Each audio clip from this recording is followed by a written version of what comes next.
Viewers, আজকের এই ভিডিওটা কোনো মিউজিকের নয়। আজকের এই ভিডিওতে আপনাদের দেখাবো বাংলাদেশের 5 জন মানবতার ফেরিওয়ালা। আর তারা বাংলার মানুষের জন্য যে অবদান রাখছে তা হয়তো গল্পের আড়ালেই থেকে যাবে। ব্যারিস্টার সুমন। ভিউয়ার্স, এই মানুষটার কথা যতই বলি ততই যেন মনে হয় কম হয়ে যাচ্ছে। রাস্তার বিভিন্ন অসঙ্গতি থেকে শুরু করে সকল অন্যায়ের প্রতিবাদে এই মানুষটার কণ্ঠস্বর যেন সবার উপরে। সরকারকে 12টা বাজানোর জন্য আপনারা 2-4 জন পুলিশ অফিসারই যথেষ্ট। আর এই ব্যারিস্টার সুমনকে নিয়ে আমরা কতই না ট্রল করি, কিন্তু কেউ কখনো চিন্তা করে দেখেনি তিনি কেমন ব্যক্তি। আপনি কি জানেন পলিসে আপনি এমপি হওয়ার ব্যাপারে পাগল হবেন বা চেয়ারম্যান হওয়ার ব্যাপারে পাগল হবেন কখন? যখন it's a form of business. আপনি যদি সেবা করতে চান যে কোনো ফরম্যাটে আপনি সেবা করতে পারেন। আপনি সাংবাদিক হয়ে সেবা করতে পারেন, আমি ব্যারিস্টার হয়ে করতেছি না। আমি প্রমাণ করে দিয়ে যেতে চাই এই বাংলাদেশে যে নেতা হওয়া লাগে না, কোন এমপি হওয়া লাগে না, মানুষের মনে মানুষের হৃদয়ে জয় করে।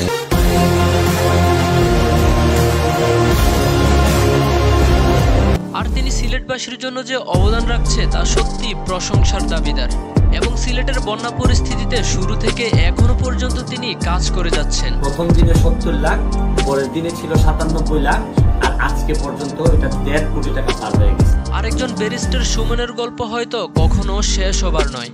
তিনি দেশের বিভিন্ন দুর্গম অঞ্চলে মানুষের যাতায়াতের সুবিধার্থে একের পর এক ব্রিজ তৈরি করে যাচ্ছেন। আপনারা জানেন যে গতকালকে আমি 36তম ব্রিজ উদ্বোধন করছি, আজকে আমার 37তম ব্রিজের কাজ শুরু হয়েছে।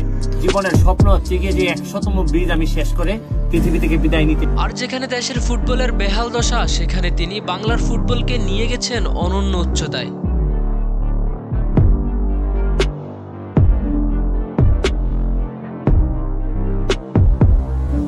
তাসরিফ খান বাংলাদেশের একজন জনপ্রিয় শিল্পী তিনি, কিন্তু সবকিছুকে ছাপিয়ে গেছে তার মানবিক কাজগুলোতে।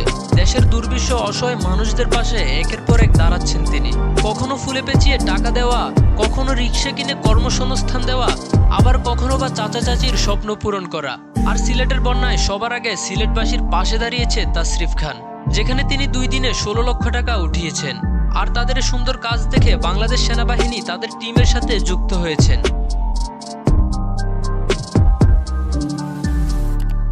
ফ্রিমোশন ফিরোজ হাসান পর্দার আড়ালে থাকা মানবতার ফেরিওয়ালা। সমাজের অসহায় মানুষদের জন্য নিয়মিত কাজ করে যাচ্ছেন তিনি। ফিরোজ হাসানের এই ভিন্নধর্মী মানব সেবায় অনুপ্রাণিত হচ্ছেন তরুণরা। আর তিনি বর্তমানে সিলেটবাসীর জন্য কাজ করে যাচ্ছেন।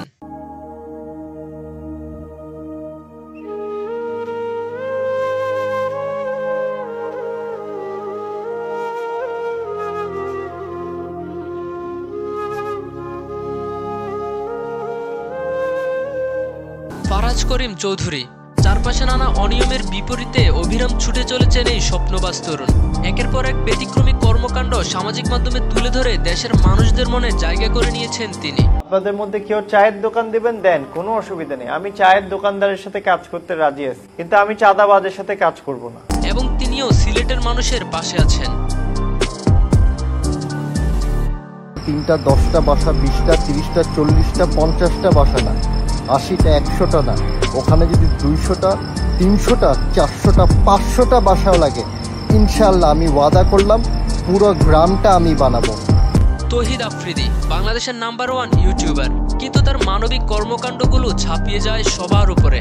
চট্টগ্রামের ভয়াবহ অগ্নিকাণ্ড থেকে শুরু করে নানা ধরনের মানবিক কর্মকাণ্ডে বিলিয়ে দিচ্ছেন নিজেকে। এবং সর্বশেষ সিলেটের বন্যা কবলিত মানুষের পাশে আছেন তিনি। এবারের যত আমার ইনকাম, ফেসবুক বলেন, ইউটিউব বলেন, শো অফ বলেন, আমি সবকিছু ডোনেট করে দিলাম ইনশাআল্লাহ এবার এই মান্থের সব। তো ভিউয়ার্স, ভিডিওটি কেমন লাগলো অবশ্যই কমেন্টে জানিয়ে দিন। আর এমনই সব ইন্টারেস্টিং ভিডিও পেতে অবশ্যই চ্যানেলটিকে সাবস্ক্রাইব করে রাখুন। ধন্যবাদ।